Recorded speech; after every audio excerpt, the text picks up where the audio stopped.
Vuka udle kanibingelele bazalwane egameni lika Jesu kuvuka udle wethu.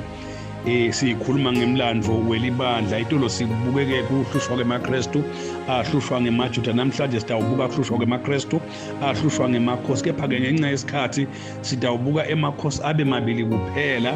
Sitawubuka ke inkosi Nero yaseRoma bese sibuka inkosi Domitian waseRoma egameni lika Jesu. Ake ngithi ekuqaleni nje emakhosi bekangangenelani nale nkolo yemaKristu, empeleni abengangena njani ngoba iconzene nemaJuda kuphela ayibafaki bona ke kungena kwawo emakhosi egameni lika Jesu aqala kungena nasabona libandla lanza kakhulu futhi seliqale nekufaka abantu labangasiwo emaJuda. Waqala ke manje ke kuvela ukuthi hayibo ngaseqala kuba inkinga ke le emakhosi akhathatheka. Lesinye isizathu lesabanga ukuthi uqale kuba nenkinga ngoba emakristu bekangavumi ukuthi impepho ishiswe nje ishiselwe inkosi egameni lika Jesu. Ake ngibekise njengasiza waseRoma, yena ke abekhontwa ngendlela futhi lebayimenda angathi abe sithixo, akhothanyelwa ashiselwa impepho. Hayi emakristu ke bengangakuvumi ke lokhu ke egameni lika Jesu. Bantu labaphendukile bebaphindze futhi bawashiye emasiko alelo livelelo uma ngabe aphambene netifundiso taJesu Kristu. Emakhosi ke abona ke bantu abakethu lokuthi uma ngabe le nkolo le ingakanakeki noma yamiswa itawaqitha lamasiko ayo uma ngabe abantu sebangasamkhonti siza lodumena kangaka egameni lika Jesu Kristu. Futhi ke lokunye lengakuveta ukuthi le eRoma kwakugcwele emathempeli lamanengi kakhulu, ukukhontwa tithixo kakhulu kangangokuthi bantu abakethu kwabonakala lokuthi uma ngabe lamaKristu ayekelekile bantu ngeke basaya le mathempelini ngoba vele bese bancipha nale minikelo lendiwa le mathempelini bese incipha ke kakhulu because kuyashunyayelwa bantu bashiya le mikhuba yakadzeni bangenela inkolo yebuKristu egameni lika Jesu. Ngidawuqhubeka ke bantu abakethu nginichazele lokuthi akugcinanga ke lapho, baqhubeka bashumayela bafaka imandla bashumayela ukuze ukuthi bantu baphenduke bonke bayishiye imvelo yakubo balandzele Kristu.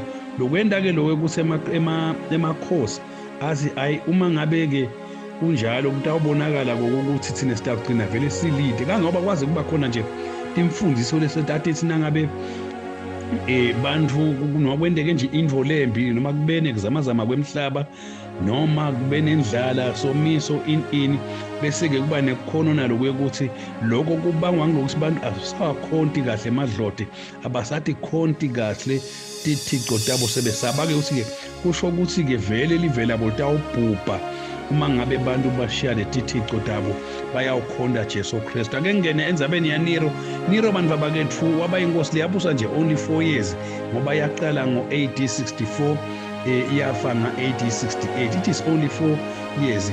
Kuyatiwa ke kakhulu noma ngabe utamuphi nje umfundisi utakutshela ngaNero ngoba Nero noma ngi-4 years kuphela ke nje wayedume kakhulu, kwakuyinkosi lembi kakhulu, ibi nenhlityo lembi. AmaKristu lamanengi abulawa kuleso sikhathi saNero, abulawa kulo 4 years nje loyo ke.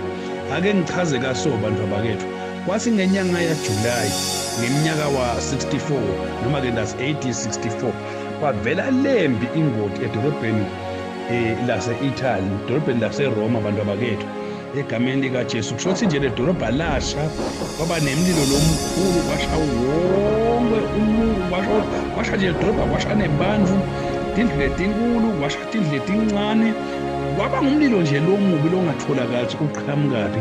Washa ngisho nala mathempeli, washa emakhayiti cebi, washa emakhayiti imbuya, washa ngisho nebantu labanengi kungatholakali ukuthi imlilo nzini usukaphi egameni lika Jesu. Kwafunwa kwalandzisiswa ukuthi kepha kahle kahle emlilo usukaphi. Hayi bantu bacala ke basola inkosi Nero. Hayi ingathi inkosi Nero ngiyo lesuselo umlilo. Lokho kwendiwa yini? Kwendiwa ngilokuthi ngalesikhathi kusha umlilo yena bekahledi endlini yakhe la phethu nesicongweni athi shayela ugantayi lakhe athi hlabelela nje kahle. Bantu ke basola ukuthi hayi man kusho ushisile ke lo muntu ushisile-ke leli dolobha egameni likaJesu. Bathi ibuta-ke loyo ukuthi ngabe ulishiseleni. Abanye bebaqala ukuthi mhlawumbe ushisele ukuthi ufuna ukucala phasi alakhe kabusha atolinika ligama lakhe. Labanye-ke bathi ngento kaba ushiswe njengalo sivele ngumuntu onenhlitiyo lembi kakhulu egameni likaJesu. Wazama-ke Nero-ke kucala phasi acashe abantu akhiphe imali alakhe leli dolobha laseRoma leselishe kangaka, kepha abantu abayikelanga kumenyanya Nero. Asebamenyanya kakhulu Nero, kwabita ukuthi aphume neliplani ukuthi utawenda njani. Hhayi, saphuma-ke simemetelo selithi sekutholakele ukuthi lidolobha lishiswe yini. Wathi lishiswe ngemaKrestu. Kwasuka-ke sidumo-ke lesikhulu-ke sekuthiwa-ke akufunwa-ke onke emaKrestu abulawe. Akabulawe emaKrestu ngoba ngawo lalabanye le nkinga lenjengalena. Wakhipha-ke nesimemetelo sethi ngisho noma ngabe-ke sengibani-ke lo hlala la sigodlweni, wonke nje umuntu lothi yena ungumKrestu akabanjwe alethwe la.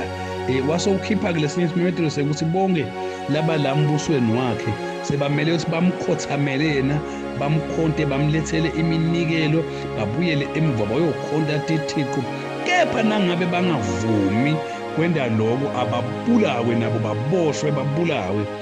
Kwafa abantu abaningi kakhulu-ke bazalwane embusweni waNero kuleso sikhathi leso, kwaze kwafika la khona Nero atikhomitha isuicide ngo-68 AD egameni likaJesu. Kodwa nje umuntu angakuveta lo ukuthi ngisho Pawula ucobo lwakhe wafa ngalesa sikhathi saNero, ngoba Nero wakhipha igama nje lelisa kulamve Pawula ajutshwe inzamo, bavele-ke bamjuba-ke Pawula-ke inhloko ngo-67 AD ngesikhathi kubusa Nero. Akugcinanga futhi nalapho, bambamba naPeter futhi bambethele esibhambanweni, bambamba bambhekise phasi, bambethela ngendlela ukuthi yena angemi kahle abheke phasi egameni likaJesu esiphambanweni lesingu-X. Bese-ke abantu abakethuthinza indaba yaDomitian, yena-ke wabusa nga-91 kuya ku-96. Abesafile-ke Nero-ke abantu abakethu-ke kwake kule minyaka nje lamkhathini kusuka yalo 68 kwake kwaba nethula emaKrestu ake athola nje lekhefu ekubulaweni. Kepha-ke ngeminyaka 191 kwasengena-ke lo Domitian-ke yena-ke abe nevalo lolukhulu acaba ukuthi inkosi Jesu itawumemuka lo mbuso wakhe. Ngakho-ke waqala-ke wawabulala-ke emaKrestu, awabulala ngenhlitiyo lembi, abulala ngisho balakhathi esigodlweni. Wayewesi-ke loyo-ke bonke nje nabo la sigodlweni lana uphendukile ulandzela Jesu wayekubulala nawo. Nguye phela lo Domitian wathatha Johane wamisa esichingini sasePatmos lapho khona afika bhala khona incwadi yesisambulu egameni likaJesu.